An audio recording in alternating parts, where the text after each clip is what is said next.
Hello tout le monde, je suis contente de vous retrouver, j'espère que vous allez bien. Je vais déjà commencer par vous dire que je suis vraiment désolée, je suis encore en train de répondre à vos messages, à vos commentaires plutôt. Ça fait 2 semaines que je suis vraiment malade et je suis complètement sous l'eau, donc je vais répondre à vos commentaires, simplement ça va être juste un peu plus long que d'habitude. Donc la vidéo d'aujourd'hui est sur un thème que j'aime bien, c'est un thème avec lequel je lutte beaucoup en ce moment, donc comme vous savez je vous propose souvent des thèmes, mais si vous n'aimez pas les thèmes que je vous propose, pourquoi pas me dire un petit peu les thèmes que vous aimez. Donc de toute façon je vais vous redemander ça pour l'année prochaine pour établir mon nouveau calendrier de vidéos, etc. Et j'aimerais bien que vous me proposiez des thèmes si vous voulez voir d'autres choses tout simplement. Donc la vidéo d'aujourd'hui elle est sur la concentration. Donc comme je vous ai dit, c'est un truc avec lequel je lutte beaucoup en ce moment parce que c'est quelque chose qui dépend souvent du temps qu'il fait, de mes humeurs, de ce que je mange, etc.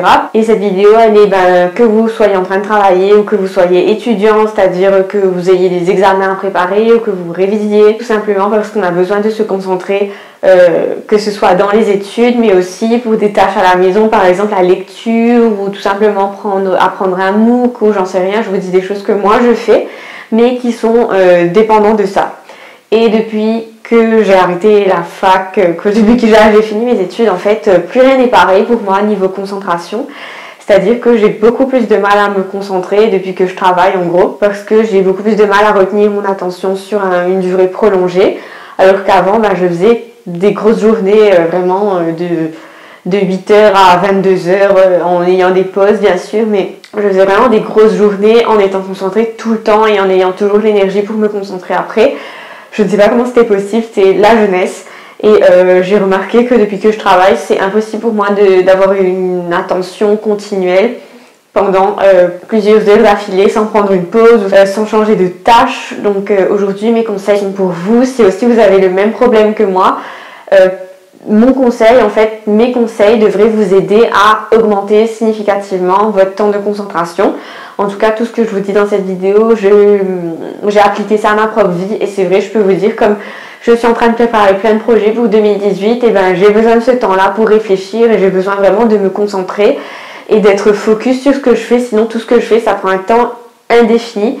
Et c'est impossible de vivre comme ça et c'est impossible de travailler comme ça et d'être productif. Donc ça concerne bien sûr la productivité. Je vais commencer par vous donner le premier conseil que je trouve hyper important. Donc tous les conseils que je vous donne là, c'est des conseils hyper simples, parfois évidents, mais je pense qu'il y a plein de gens qui ne les appliquent pas, même si c'est évident et que c'était aussi évident qu'on était étudiant. Le premier conseil que je peux vous donner, c'est de diviser votre travail.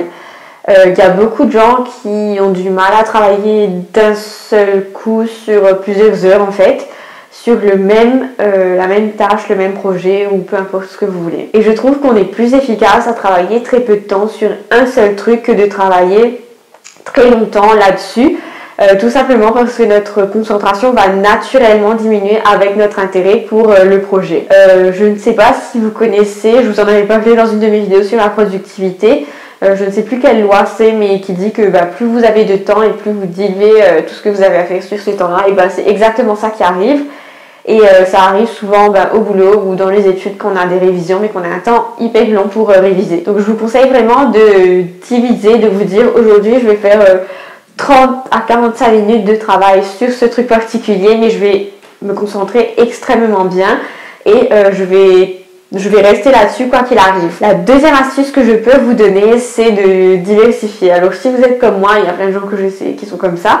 J'arrive pas à travailler d'une journée sur le même truc. Je dois absolument avoir 30 minutes de quelque chose, 1 heure d'une autre chose, 1 heure d'une autre chose. Enfin, vous voyez un peu, je dois vraiment varier le type de tâche. Donc, par exemple, si je fais 30 minutes de trucs où je dois que écrire, je vais passer les prochaines 30 minutes plutôt sur mon ordi. Enfin, je varie non seulement dans le projet, mais je varie aussi dans le type de tâche. Comme ça stimule mon cerveau pour rester accroché plus longtemps et je remarque vraiment qu'il y a plus de choses qui sont faites. La troisième astuce qui est hyper évidente mais qu'on n'applique pas assez, et même moi pour commencer, c'est de se couper complètement des distractions et de le faire vraiment sincèrement pour qu'on donne son meilleur potentiel à son projet.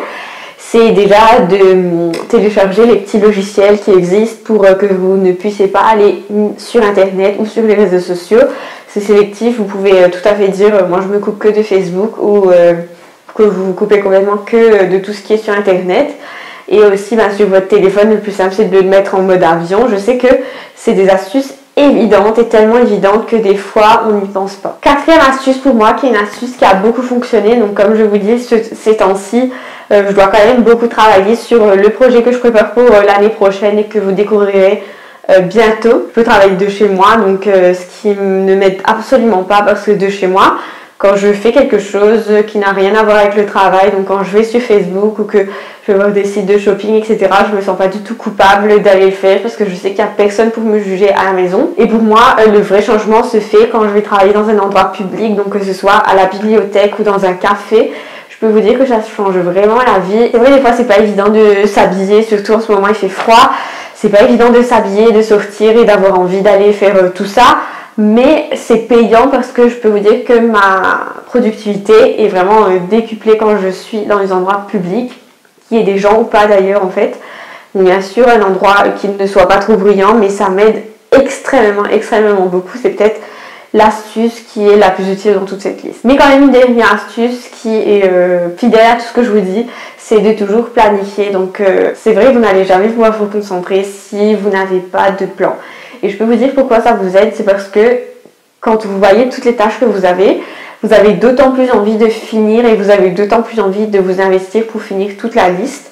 Donc plus vous allez cocher de tâches, plus vous aurez envie de passer à l'autre tâche pour que vous finissiez toute la liste des tâches que vous avez planifiées dans votre agenda. Et c'est pour ça que c'est important de bien planifier, de dire ben voilà, j'alloue tel temps à telle tâche, etc.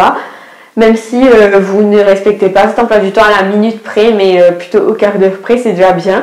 Je trouve que c'est vachement important d'avoir un planning. J'en ai un pour tous les jours que je fais. Et le planning, c'est bien de le faire la veille et pas le jour J. Parce que quand vous allez vous lever le jour J, si vous êtes réveillé tard, etc., vous allez vous dire tiens, je vais pas pouvoir faire ça aujourd'hui, donc je vais pas le compter. Et vous allez comme ça réduire votre productivité, réduire la quantité de tâches que vous pouvez faire par jour. Donc voilà, cette vidéo est finie. Je pensais pas que j'avais autant de choses à dire là-dessus, mais en tout cas ça m'a fait plaisir de vous faire cette vidéo. Je sais que c'est une vidéo simple et que encore une fois il y a des trucs hyper évidents que vous ne faites pas et que moi je ne fais pas non plus. Ça me ferait vraiment plaisir d'entendre ce que vous avez à dire sur comment vous concentrer, comment augmenter la concentration. Ça peut m'aider moi et tous les gens qui regardent cette vidéo, donc n'hésitez pas à me dire en commentaire ce que vous faites pour être plus concentré et plus focus dans votre travail, pour mieux optimiser votre temps. Sur ce, j'espère que ça vous aura été utile.